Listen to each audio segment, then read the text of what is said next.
मुझे इस बात की प्रसन्नता है कि नौजवानों में जो हुनर है उसको प्रोत्साहित करना, उसको आगे बढ़ाना और उस हुनर के माध्यम से अपने जीवन को और परिवार के जीवन को सरल बनाना, उनके लिए आय का स्रोत खड़ा करना, ये स्किल डिपार्टमेंट की ओर से बहुत बेहतरीन ढंग से पूरे देश भर में और देश के साथ साथ में प्रदेश भर में HPKVN की सारी टीम को मैं बहुत बधाई देता हूं कि हिमाचल प्रदेश में आज हम देख रहे थे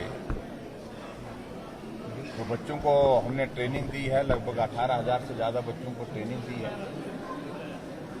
और उसमें से लगभग 6,000 के करीब बच्चों को प्लेसमेंट उसमें मिली।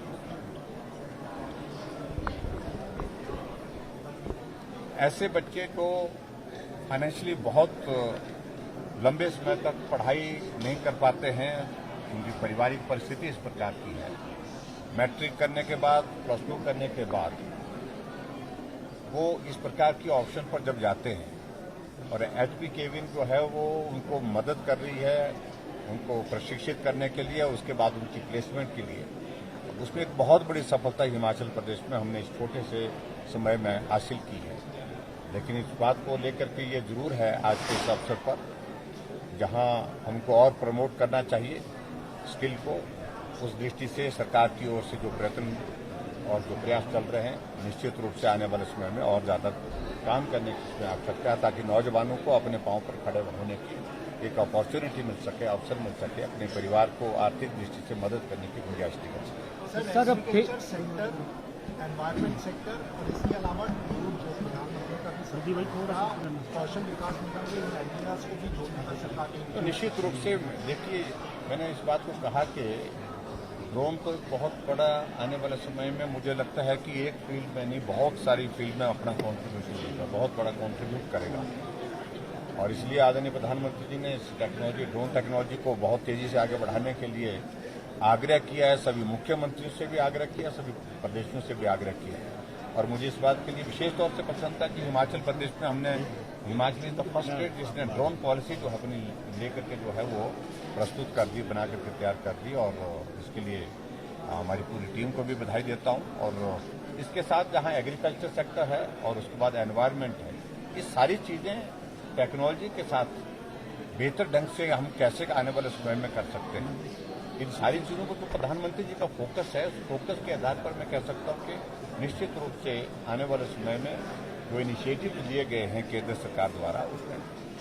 लाभ होगा। सर, बड़ा फेरबदल आपने किया है 4.5 साल के कार्यकाल में, जिस तरह 6 चीफ सेक्रेटरीज बदले गए हैं, क्या माने कि अफसरों के साथ सामंजस्य नहीं बिठा पा रही है सरकार?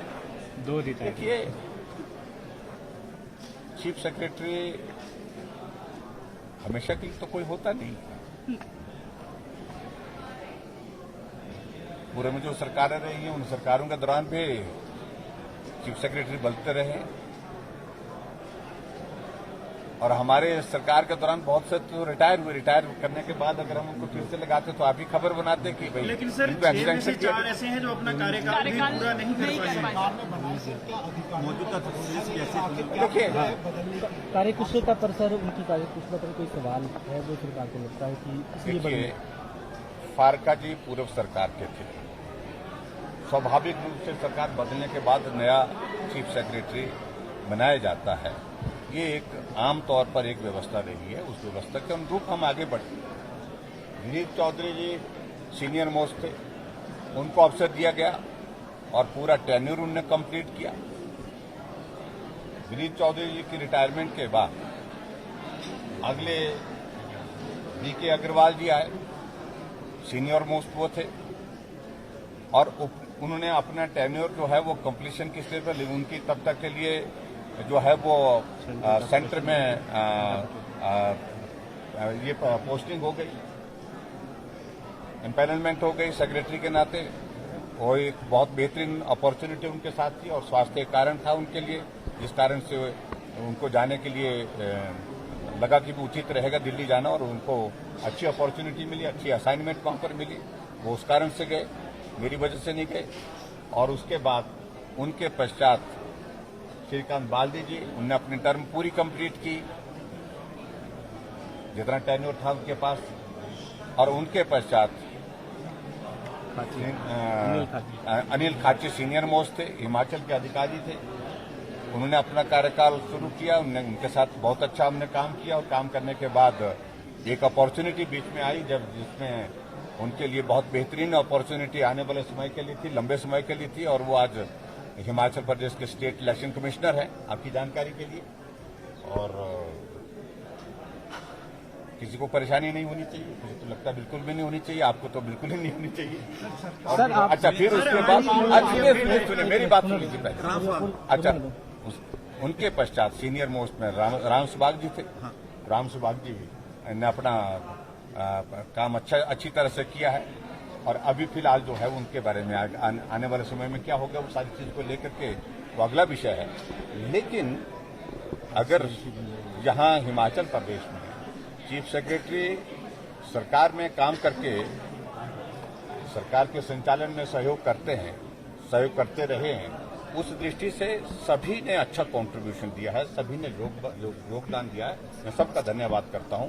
इसलिए मुझे लगता है कि इस प्रश्न का कोई औचित्य नहीं जो आप कोविड के मामले बढ़ रहे हैं। पिछले कल भी 422 के आसपास मामले आए। कितने एक्टिव केसेस हैं, कितने सजग है सरकार? देखिए, चिंता का विषय है निश्चित रूप से। लगभग 1800 के करीब जो हिमाचल प्रदेश में एक्टिव केसेज आए। और ऐसे में हम अब ज्यादा फोकस होकर के काम कर रहे हैं। मैंने वीडियो कॉन्फ्रेंस भी सभी डिप्टी कमिश्नर और अधिकारियों के साथ की है। और स्वास्थ्य के साथ भी, स्वास्थ्य विभाग ने भी पिछले कल कैबिनेट में अपना प्रेजेंटेशन दिया है। केसेस बढ़ रहे हैं, लेकिन उसके बावजूद बहुत माइल्ड और उसके साथ साथ में हॉस्पिटल में एडमिट केसेस का नंबर बहुत कम है।